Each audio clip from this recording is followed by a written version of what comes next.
रुबेल चौधरी भन्ने जुन सुजाता कोइरालाजीको ज्वाइँ हैन छोरी ज्वाइँ हो उहाँहरु सौरा जानु भएको रहेछ त्यही बेला चाहिँ नि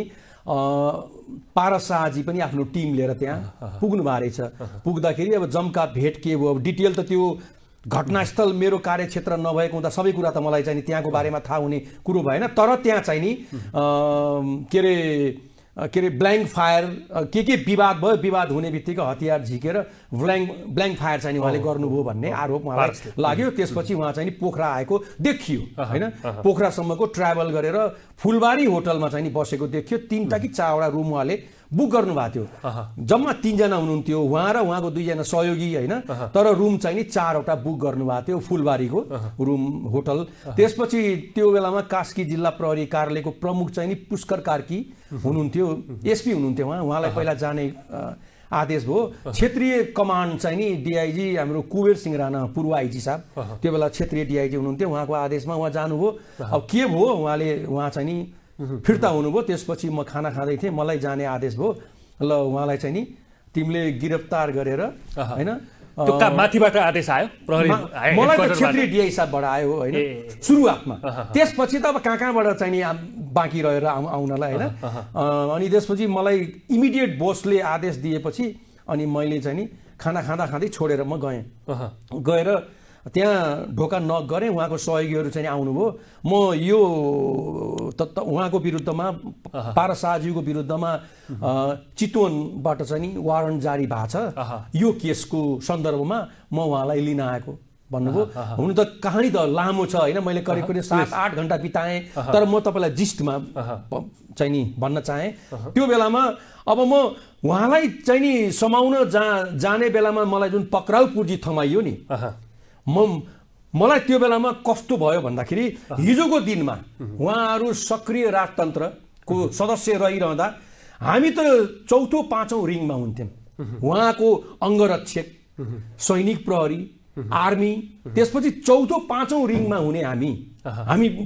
चाहिँ पुलिसहरू अब 5औं रिङमा रहने व्यक्ति पारससँग पहिला चाहिँ त्यस्तो साक्षात्कार त थिएन तपाईँ हैन देखादेख त हुन्थ्यो म कास्की म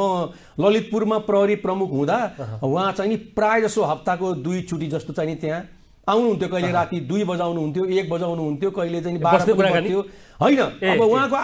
आफन्तहरुका साथीभाइहरुका अब रमाइलो गर्ने हिसाबले होला उहाँ चाहिँ आउनुहुन्थ्यो त्यो बेलामा सेक्युरिटीका हिसाबले तपाईहरु अलग बस्ने हिसाबले हुन्थ्यो तर प्रत्यक्ष रूपले मेरो चाहिँ संवाद उहाँसँग भएको थिएन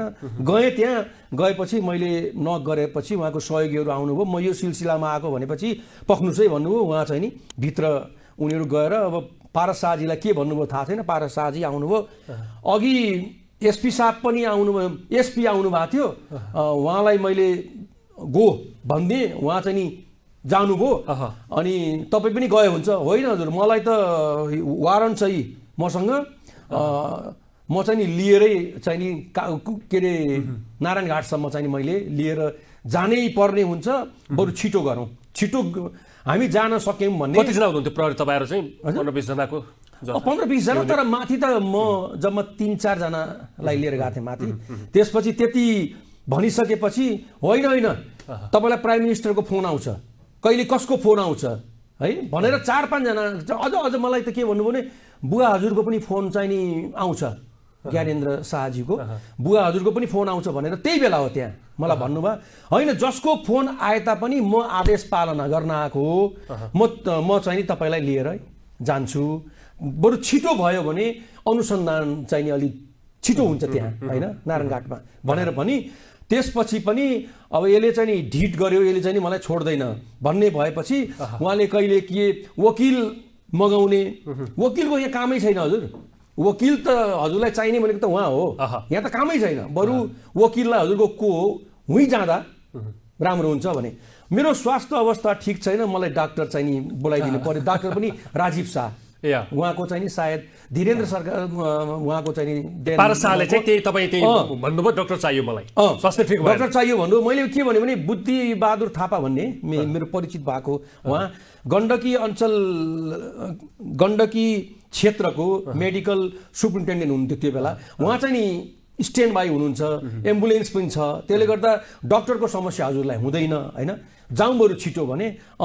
मलाई राजीव शाह चाहिँ आउनुपर्छ भन्नुभयो। किन हो मलाई थाहा छैन। त्यसपछि लिङ्गरिङ हुँदै थियो हेर्नुहोस् है, एकदमै अब त्यो मलाई त्यही बिचमा चाहिँ नि विदेशी मिडियाहरूले चाहिँ नि 5-7वटा मिडियाले पनि फोन गर्ने, अब आफ्नो च्यानलका बोसहरूले त कति हो ल्याउन सक्छौ कि सक्दैनौ?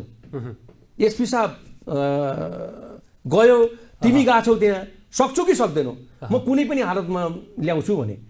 यति अब मलाई त यति प्रेसर डेभलप भयो है। मिडियाहरूले पनि नेपाली मिडियाहरूले त कुरा धेरै बुझ्छन् पनि होइन। मैले चाहिँ नि सजिलैसँग मैले सम्झाउन सक्थेँ, विदेशीहरूलाई सम्झाउन गाह्रो के। सम्झाउन सक्छौ तिमीले? खालि त्यही प्रश्न। कारबाही के हुन्छ, के मुद्दा हो त्यो होइन, सम्झाउन सक्छौ? रोयल फ्यामिलीको चाहिँ नि रोयल फ्यामिलीको सदस्यलाई त्यति हो। 5-7वटा मिडियाले मलाई प्रेसर एकदम भयो। यता चाहिँ नि गृहमन्त्रीको फोन आउँछ, अब आइजी साहबहरूको त आउने नै भयो होइन। त्यसले गर्दा 7-8 घन्टा चाहिँ नि मैले बिताएँ, सकसपूर्ण क्षण बिताएँ। त्यसपछि ल म जान तयार छु, मलाई हेलिकप्टर ल्याउनु पर्यो भने मैले भने यो आरोप लागेको व्यक्तिलाई सरकारले हेलिकप्टरको सुविधा उपलब्ध गराउँदैन होइन, प्रहरीकै साधनबाट जाने हो भन्दा म भाडा चाहिँ नि म तिर्छु भन्नुभयो। त्यसपछि मैले जाहेर गर्नु पर्यो। अब डिआई साहबलाई, त्यो बेलाको डिआई साहबलाई मैले जाहेर गरेपछि सायद माथिबाट कुरा भएर ल आफ्नो खर्चमा जाने हो भने हुन्छ भन्नु। बल्ल बल्ल हेलिकप्टर पनि आयो हेर्नुहोस् है, हेलिकप्टर पनि आयो। त्यसपछि आयो भनेर मैले जाहेर त गर्नु पर्यो नि, उहाँलाई जानकारी, जाहेर भन्दा पनि जानकारी गराउनु पर्यो। जानकारी मैले गराएँ। पछि पक्नुस् मैले खाना खाएको छैन भन्नुहुन्छ, कहिले खाना चाहिँ नि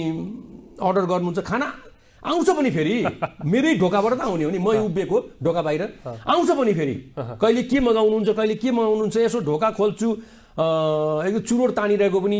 देख्छु, ल पक्नुस् म सावर लिन्छु पनि भन्नुभयो होइन। यसरी तपाईँको 6-7 घन्टा बित्यो।